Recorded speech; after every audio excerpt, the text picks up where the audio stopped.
Buona giornata radioascoltatori e teleascoltatori, oggi siamo a una nuova puntata della rubrica Ecologia e Territorio. Oggi abbiamo pensato di invitare due personaggi importanti che ci parleranno di un tema molto di attualità in questi ultimi anni. Allora abbiamo il piacere di avere Possamai Giampiero, che è consigliere della Regione Veneto e presidente della quarta commissione. E poi abbiamo Nico Presti, che è recentemente eletto consigliere provinciale ed è delegato al settore agricoltura e caccia e anche sindaco di Arcade. Parliamo di nutrie. Come mai in questi ultimi anni sentiamo parlare di nutrie? Non sono un animale che appartiene al nostro territorio, non sono un animale del Veneto. Da dove vengono le nutrie? Inquadrando un po' l'origine di questo animale, come è arrivato qui da noi? Buongiorno a tutti innanzitutto. È una specie sudamericana, autoctona di quei territori, che è stata importata non solamente in Italia all'inizio del Novecento, ma in parecchie zone del mondo, Stati Uniti, Canada, Inghilterra, Francia, Paesi Bassi, per l'allevamento a scopo di pelliccia. Anche da noi viene importata, viene allevata, qualcuno si ricorderà, era il famoso castorino, una pelliccia meno pregiata rispetto alla pelliccia di castoro. Ecco, da lì nasce la sua espansione, perché o viene liberata oppure fugge da questi allevamenti. Ma perché c'è stato un declino di questi allevamenti che hanno riversato gli animali sul territorio? Qual è il motivo che adesso noi troviamo tutti questi animali? È difficile capirlo, probabilmente una somma di motivazioni, il declino del settore delle pellicce animali. Sicuramente allevamenti non a norma, allevamenti improvvisati, quindi con facilità di fuga, e poi qualche liberazione c'è stata. Sta di fatto che questa comunque è una specie alloctona, invasiva, identificata dalla comunità europea fra le 100 specie invasive più pericolose. Quindi è un problema che anche l'Europa non ce l'ha solo. È un problema che ha toccato parecchi stati del mondo, e un problema che è stato risolto, per fare un esempio, in Inghilterra in 10 anni di eradicazione, ha aiutato molto dagli inverni freddi di quel territorio. Da noi il problema deriva dal fatto che l'espansione di questa specie alloctona è stata impressionante, ha avuto una crescita esponenziale, ha una crescita notevole, perché riescono anche a fare più cucciolate durante l'anno, dipende un po' dalle stagioni, dai 5 ai 12 cuccioli, per identificarla è un roditore, assomiglia un po' al castoro, un po' al topo, da cui deriva anche la sua identificazione tassonomica. Pesa dai 10-15 kg. È grande. Quindi proprio il sistema suo di Ormai vita. però tutti noi ne abbiamo incontrata qualcuna per strada, su un fosso, no? Ormai ne abbiamo incontrate, però nel sud della regione Veneto sta creando grossissimi problemi, soprattutto all'idrografia superficiale, perché il suo sistema di vita con la creazione delle tane sta completamente demolendo gli argini, creando pericoli. Perché anche queste di esondazioni. cosa fanno? Fanno delle gallerie? Hanno le tane in fase interrata, nella zona interrata, e le fanno sugli argini dei fiumi. Con la loro crescita, soprattutto perché qui da noi mancano i predatori. E chi sono i lince? È la lince che è il predatore della nutria in Sud America. Sì, in Sud America la lince, poi anche il puma, poi anche quindi animali che noi non abbiamo. E quindi in questo caso, con questa crescita esponenziale, con i danni al sistema idraulico, con i danni all'agricoltura, c'è la necessità dell'intervento umano per regolarizzare la situazione. Dobbiamo specificare anche che comunque crea un danno alla fauna autoctona, perché sballa completamente quello che è la biocenosi del sistema legato della fauna e della flora autoctona nostra, che vive sul sistema irriguo. Ma in che modo avete pensato di far fronte a questa emergenza? Mi sembra che la Regione ha fatto una legge recentemente. Guardi, faccio un esempio. La legge era stata presentata anche 5-6 anni fa, poi in modo trasversale le opposizioni avevano chiesto di soprassedere, perché il problema non sembrava così evidente. Poi Ma realmente il problema si è amplificato Il problema si è amplificato, tanto che la legge che io ho presentato è stata sottoscritta anche da altri consiglieri, è stata votata quasi all'unanimità, con un astenuto solo e un voto contrario, quindi c'è stata una grande capacità di comprendere che il problema c'è, è un problema che quindi la presa di coscienza che va affrontato in modo compatto. Esatto, sì. Anche. E cosa dice questa legge a larghe righe? Ma questa legge possiamo, anche se non lo è, identificarla come una legge quadro, perché fissa i parametri di massima, tipo quali soggetti possono attivarsi per... Ma mi sbaglio, la nutria era ritenuta animale fino a poco tempo fa protetto? C'è stato un po' di ping pong legislativo a livello governativo. Inizialmente la nutria era una specie protetta e quindi sono stati fatti alcuni interventi di controllo, di abbattimento da parte delle province alcuni anni fa in base alle normative legate. No, pensavo che essendo un animale protetto non potesse poi essere soggetta a una legge che prevede... poi è stata trasferita in specie non protetta, alla pari dei topi e di tutti i soggetti, agli ervicoli e quant'altro, quindi essendo specie non protetta la competenza non era più della provincia, che ha capacità organizzativa e gestionale e esperienza per attivarsi in questi settori, la capacità, la competenza era passata ai comuni. I comuni, specialmente i piccoli, non hanno assolutamente modo per poter affrontare il problema. Difatti dopo 2 anni il governo è corso ai ripari trasformando ancora la normativa di competenza per la gestione della nutria. Ha dato le competenze alle regioni. Ma è un problema che hanno solo le regioni del nord o che è diffuso in tutta Italia? È un problema diffuso.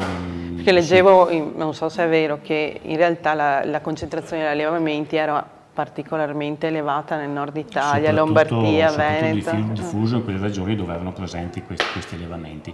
Però oggi il governo ci dice gestitelo voi come regione e lo gestite con le metodologie applicate per fare il burocrate del 157, che è una legge che gestisce attività di caccia, e quindi con metodi selettivi. E quindi è gestita dall'assessorato alla caccia questa argomentazione? Per noi sì, però trasversalmente assessorato all'ambiente, perché ci sono problemi ambientali, l'agricoltura, anche qui ci sono problemi di danni alle coltivazioni agricole, assessorato alla caccia perché è all'esperienza. Ma nell'agricoltura quali sono i danni più evidenti che possono... I danni evidenti dovremmo fare una visita nella zona del Polesine, sono campi completamente dove è venuto a mancare il raccolto. Poi il terzo problema di questa specie è che è portatrice della leptospirosi. Tutt'oggi non abbiamo casi conclamati di trasferimento della leptospirosi portata quindi oltre ai danni che crea l'agricoltura, crea anche dei danni alle persone attraverso questo, o sono anche, siccome sono grandi, ti possono anche assalire in qualche modo? Fondamentalmente è una specie alloctona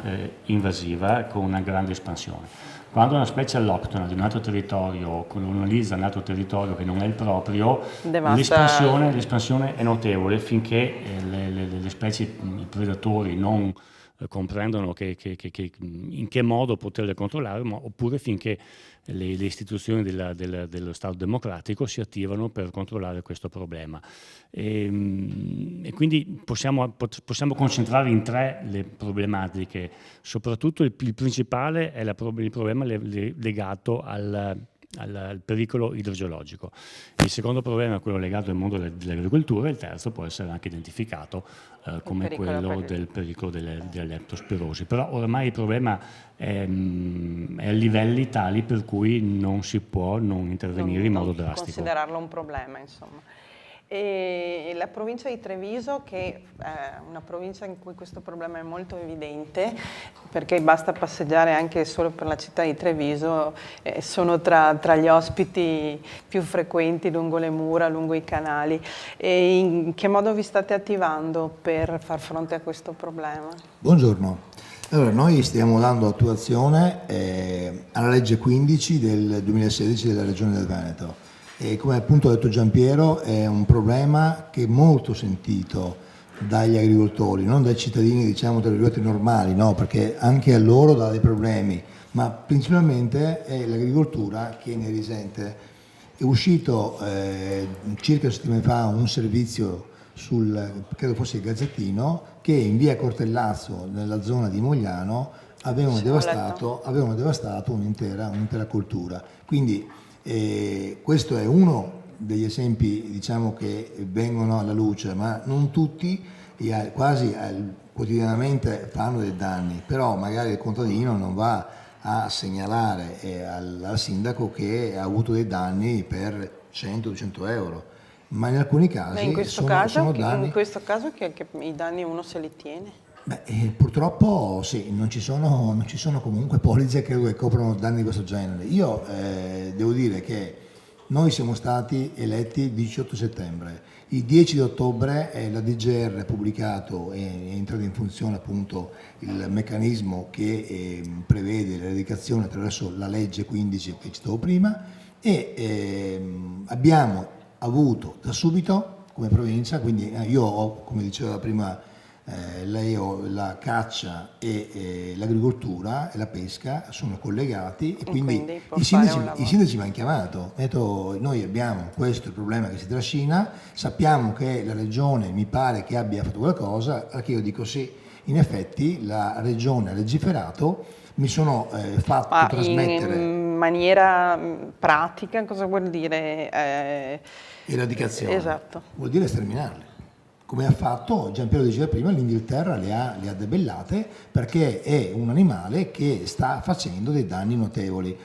La galleria che riesce a scavare una nutria, che potrebbe avere anche le dimensioni ragguardevoli 10 kg e più, può raggiungere 15 metri di profondità.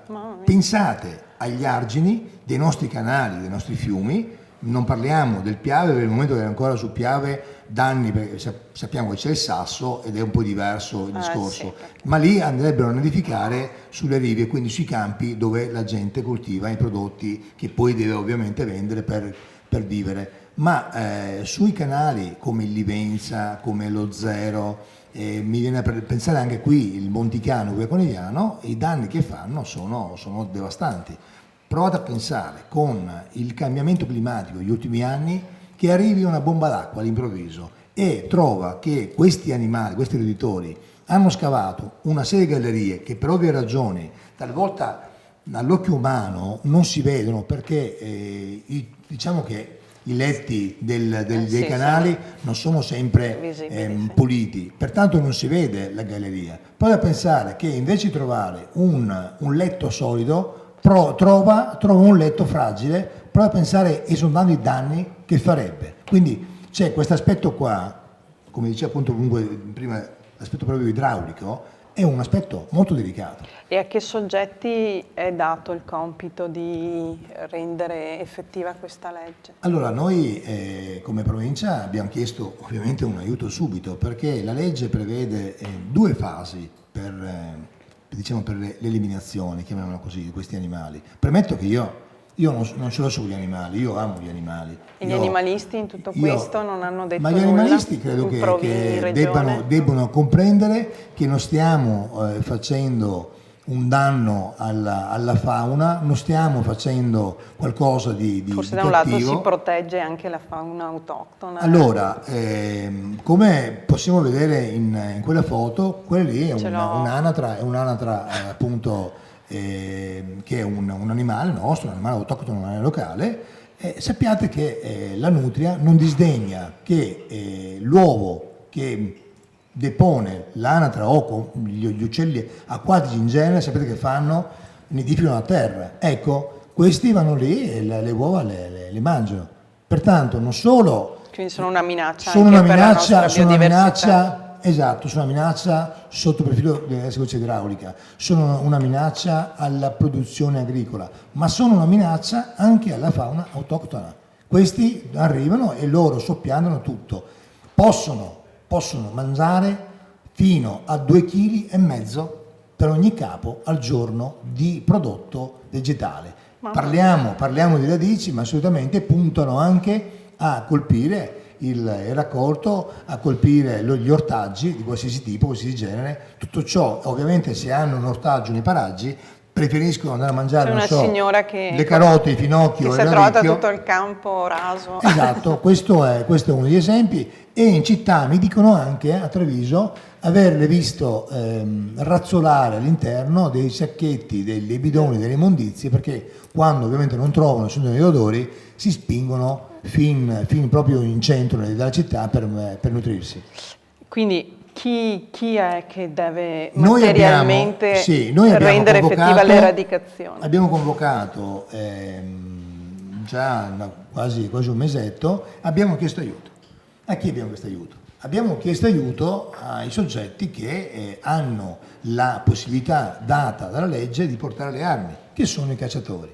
Abbiamo convocato con il dirigente, il dottor Porcellato, presso la sede della provincia, gli ATC, che sono gli ambiti territoriali di caccia. Abbiamo portato lì i presidenti e a loro abbiamo chiesto un aiuto e abbiamo chiesto questa azione, questa attività di volontariato a benefici Ma della questa collettività. è regolamentata da voi? È regolamentata dalla legge. La legge prevede che fuori... Tipo qualsiasi cacciatore può No, fuori dai centri abitati, solo oggi abbiamo 250 cacciatori formati dalla provincia, passiamo il termine, hanno un cosiddetto patentino per dire che hanno un'abilitazione ad essere accompagnati sul luogo dove ovviamente di sera, perché la nutria solitamente esce nelle ore notturne, in città sì, ma solitamente per i campi esce di sera, ed è di sera che si può andare fino a una certa ora,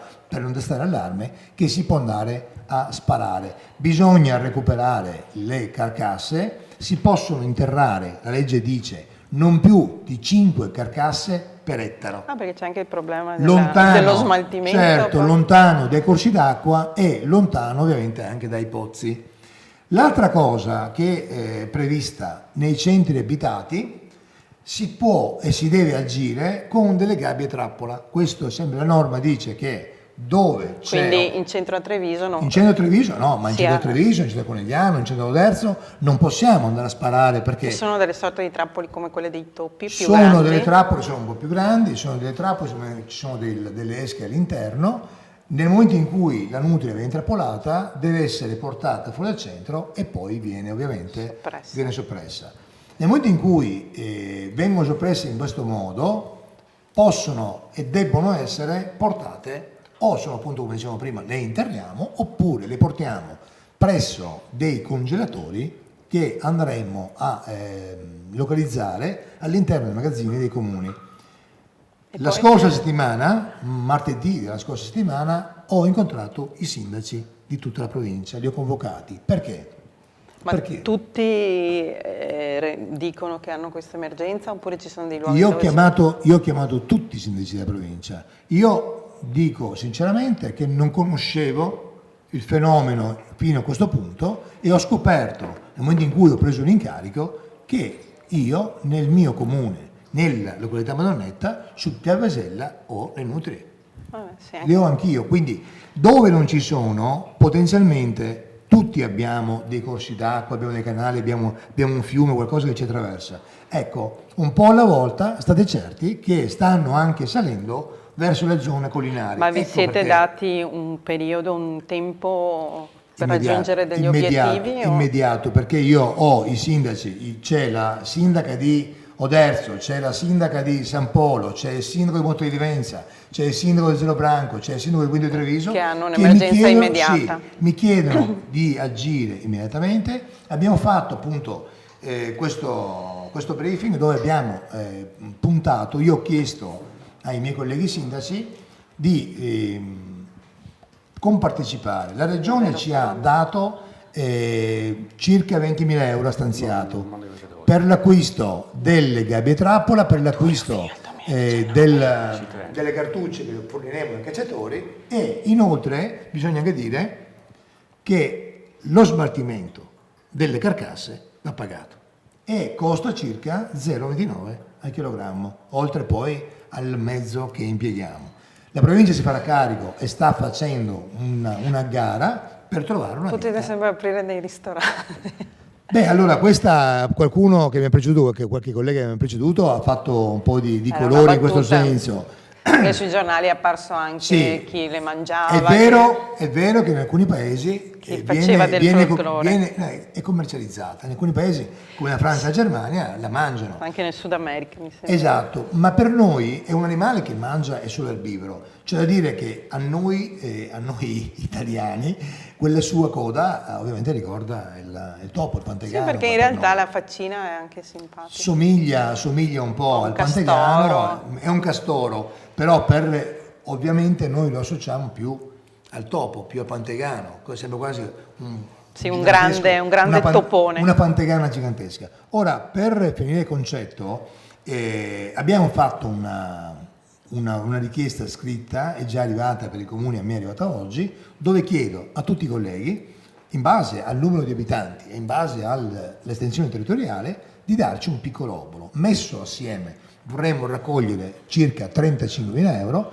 messo assieme ai 20 della regione, quindi conteremo... una partecipazione di tutti i comuni a, sì, a perché questa emergenza. vorremmo fare un'azione veloce, congiunta e che dia anche risultati apprezzabili nell'arco di poco tempo. Giampiero diceva prima, l'Inghilterra favorevole il clima per alcuni anni quando l'hanno praticamente combattuta, l'hanno debellata. Ma guardate che in altri paesi dell'Europa hanno problemi uguali ai nostri e stanno cercando in tutti i modi possibili immaginabili di arginare il fenomeno. Anche verso il centro, verso il meridione, ormai si è insediata, sta arrivando sempre di più, perché appunto, come dicevamo prima, i corsi d'acqua forse comunicano. Noi abbiamo in realtà un ambiente molto più favorevole a loro, con tutti i corsi d'acqua, fossi. Beh, sicuramente la provincia di Treviso in particolar modo, mi vedo in generale, hanno un'idrografia molto particolare, molto estesa e c'è una connettività di canali, di corsi d'acqua che è straordinaria. Questa è anche la ricchezza del nostro territorio e la bellezza del territorio ed anche la ricchezza del settore dell'agricoltura. Sottolineo che l'agricoltura è ancora, secondo il mio parere, la spina dorsale dell'economia di questo paese e pertanto ben ha fatto il consigliere regionale a perorare la causa del problema delle nutrie e far approvare questa norma regionale che ne prevede l'eradicazione in maniera efficace. Noi conteremo di farlo nel più breve tempo possibile. Quindi, per concludere, consigliere, questo piano dura fino al 2019, entro il 2019 l'emergenza sarà ancora emergenza o riusciremo a arginare il fenomeno? Un inquadramento. Noi per fare la legge ci siamo basati su tre principi generali.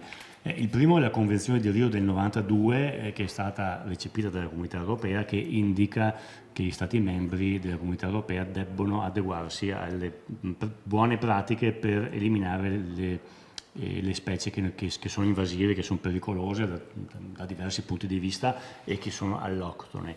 Il secondo è quello che avevo citato prima, l'elencazione delle 100 specie più pericolose, non dal punto di vista del pericolo come noi lo conosciamo, ma dannose per il territorio indicato dalla Comunità Europea, e poi il regolamento europeo recente che stabilisce che in breve tempo gli Stati membri devono attivarsi per tante altre specie. Pensiamo ad esempio al gambero rosso americano che sta nuocendo in modo grave al gambero italiano. Ma noi nel territorio, oltre alla nutria, abbiamo altre emergenze. Per fare un esempio, abbiamo, come dicevo, nei fiumi, in modo particolare di pianura, la presenza di questo gambero che sta eliminando il gambero autoctono. Ma anche noi? Sì, abbiamo poi lo scoiattolo americano che sta eliminando dal territorio lo scoiattolo europeo. Quindi sono queste specie che appena arrivano si espandono in modo esponenziale, quindi vanno sicuramente controllate. Che poi arrivano con i vari carichi, come arrivano? Molto sta arrivando con i vari carichi, immaginiamo la lumaca rossa, piuttosto che le zanzare tigre, piuttosto che altre specie che non adesso le cimici adesso adesso siamo invasi dalle cimici. Quindi questo è un problema che va affrontato con velocità, e quindi qua un plauso anche alla provincia che in modo immediato ha colto l'occasione. Ma poi se volessimo inquadrare bene il dettato normativo, Cosa abbiamo previsto noi? Abbiamo previsto un ampio ventaglio di opportunità. Le vado a leggere dai metodi di trappolaggio ai metodi scientifici, anche alle armi comuni da sparo, come diceva l'assessore. Chi può fare questo tipo di attività? La polizia provinciale o la polizia locale, gli agenti venatori volontari, le guardie giurate, gli operatori di vigilanza idraulica, i soggetti conduttori di fondi agricoli, piuttosto che i soggetti muniti di licenza per l'esercizio di attività venatoria, che, come diceva Nico Presti, devono essere comunque devo aver superato un corso di formazione per capire come agire soprattutto sullo smaltimento della carcassa. Quindi il problema c'è, il problema deve essere affrontato. Sono arrivate, mi dicevano, fino a Revine Lago, quindi per chi ci ascolta in provincia di Treviso o piuttosto che fino a Fregona, quindi stanno salendo verso le stanno salendo verso le Prealpi, però nel Polesine, nel Basso Veneziano, nella provincia di Rovigo l'allarme è piuttosto alto, quindi bisogna agire con fretta e con determinazione. Allora, io vi ringrazio, spero che siamo stati esaustivi a spiegare bene qual è questa emergenza che sta minacciando il nostro territorio. Ringrazio sia il consigliere Possamai che il consigliere, anche lei, sì, consigliere Presti, e vi auguro una buona giornata, arrivederci a presto. Buongiorno. Grazie a voi della possibilità di averci fatto spiegare il problema.